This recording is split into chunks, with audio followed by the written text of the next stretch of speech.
और इधर आज आम बजट सदन में पेश होना है। इसको लेकर तमाम जानकारी हमारे साथ दे रहे हैं हमारे संवाददाता राकेश। राकेश, नीति आयोग की रिपोर्ट में इस बात का खुलासा हाल में ही हुआ था कि गरीबी के मामले में झारखंड जो है वो पूरे राज्य भर में दूसरे पायदान पर है। इसके साथ ही जो इकोनॉमिक सर्वे रिपोर्ट जब सामने आई है कल, उसमें इस बात का भी खुलासा हुआ कि झारखंड में करीब 46.16% लोग जो है वो गरीब हैं।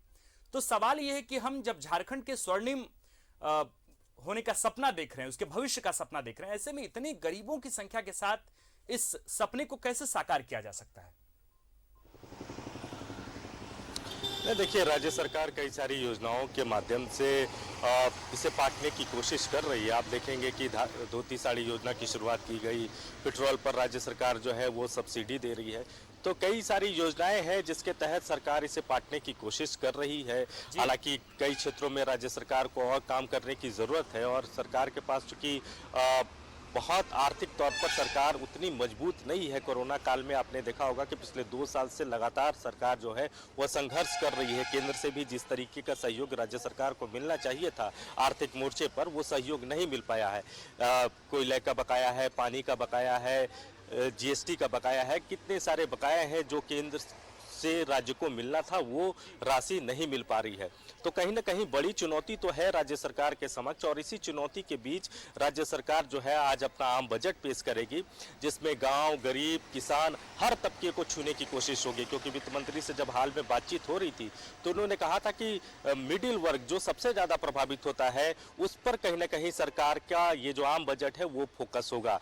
ये कोशिश होगी कि उनको कैसे राहत दी जाए, जो मिडिल क्लास फैमिली है उनको कैसे राहत दी जाए, जो गांव में रहते हैं उनको कैसे राहत दी जाए, जो किसान है उनको कैसे राहत दी जाए।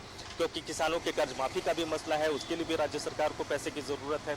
तो कई सारे मोर्चे पर सरकार को संघर्ष करते हुए अपना यह आम बजट लाना होगा, जिसमें हर किसी तबके को छूने की कोशिश राज्य सरकार करेगी। क्योंकि चुनौती भी है तो कहीं ना कहीं इस सरकार से राज्य के लोगों को उम्मीद भी है। तो उम्मीद पर भी खरा उतरने की राज्य सरकार के साथ चुनौती होगी और वित्त मंत्री के पिटारे में आज क्या निकलता है आकाश, ये देखना होगा। हालांकि दावे जरूर सरकार के तरफ से किए गए हैं कि हर तबके को खुश करने की कोशिश की जाएगी, हर तबके पर सरकार की नज़र है, हर तबके पर सरकार का फोकस है और उन पर फोकस करते हुए ही राज्य सरकार जो है वो अपना आम बजट लाने जा रही है। पहली बार ये जो आम बजट होगा वो आउटकम बजट होगा, यानी सरकार का विजन साफ होगा कि सरकार करना क्या चाहती है। अगले बार से आप देखेंगे कि कई सारी नए बदलाव के साथ सरकार जो है वो बजट लाने जाएगी।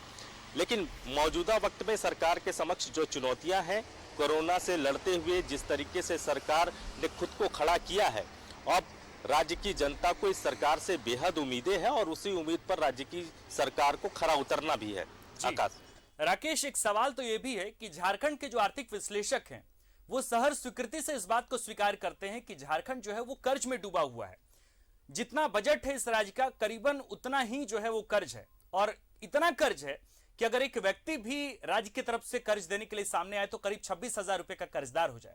ऐसे में सवाल यह है कि कर्ज भी है तो कर्ज को पूरी तरीके से खत्म भी करना और इसके साथ साथ योजनाओं को चलाना। एक बताइए, इस बारे में जानकारी दीजिए हमारे दर्शकों को कि कर्ज के साथ साथ योजनाओं को किस तरीके से हेमंत सरकार आगे लेकर जा रही है और किस तरीके से इस बजट में आके क्या प्रावधान किया जा रहा है कि योजनाएं भी चले और इसके साथ साथ जो बजट के साथ साथ जो है जो कर्ज है उसको भी खत्म करने की पूरी कोशिश हो सके।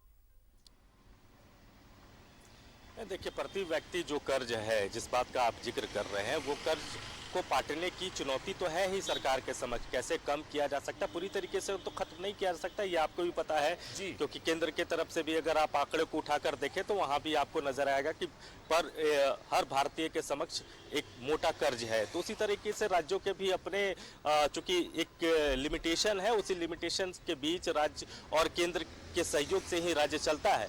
तो उसी लिमिटेशन के बीच राज्य को आगे बढ़ना होता है। तो कर्जदार जरूर लोग हैं और उसे पाटने की कहीं ना कहीं चुनौती राज्य सरकार के समक्ष होगी कि कैसे राज्य के प्रति व्यक्ति का जो कर्ज है उसको कम किया जाए और उसको लेकर राज्य सरकार कई सारी योजनाओं की शुरुआत भी करने जा रही है। कई जन कल्याणकारी योजनाओं की शुरुआत होगी जिससे लोगों को सीधे जोड़ा जाएगा, सीधे लाभ पहुंचाया जाएगा, ताकि जो कर्ज का जो औसत है वो आने वाले दिनों में थोड़ा कम हो।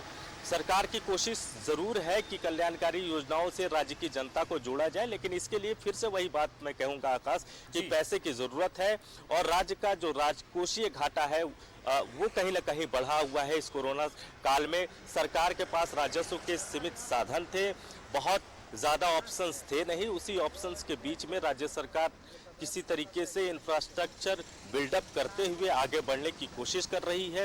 इंफ्रास्ट्रक्चर पर भी सरकार को काम करना होगा, क्योंकि सड़कों के हालात आप देख रहे हैं कि बद से बदतर हो चुके हैं। कहीं भी आप पूरे झारखंड में देख ले तो नई सड़कों की शुरुआत नहीं हुई है, नई सड़कों का जाल नहीं बिछाया गया है, सिर्फ मरम्मती का कार्य हुआ है। तो इंफ्रास्ट्रक्चर के क्षेत्र में भी राज्य सरकार को कई सारे काम कर रहे हैं, कई सारी जन कल्याणकारी योजनाओं की शुरुआत करनी है। राज्य का जो राजकोषीय घाटा है उसे बढ़ाने की कोशिश होगी। केंद्र से जो पैसे मिलने थे जिसमें कमी आई है वो कमी कैसे पूरी हो उसको लेकर केंद्र पर भी दबाव बनाने की कोशिश की जाएगी। तो कुल मिलाकर सरकार के सामने कई सारी चुनौतियां हैं और उसी चुनौतियों से लड़ते हुए आम लोगों की उम्मीदों पर राज्य सरकार को खरा भी उतरना है। जाहिर तौर पर राकेश, और आज झारखंड की पूरी जनता अपने तमाम मद्देनसीब साहब, रहबर मल्ला, हुतात्माओं से उम्मीद लगाए बैठी है कि आज क्या कुछ बजट में होता है जिसका असर झारखंड के आगामी दूरगामी भविष्य पर पड़ेगा। बहुत बहुत शुक्रिया राकेश तमाम जानकारी के लिए। और मेरे साथ इस बुलेटिन में इतना ही। आगे आप देखते रहिए न्यूज़ 11 भारत। नमस्कार।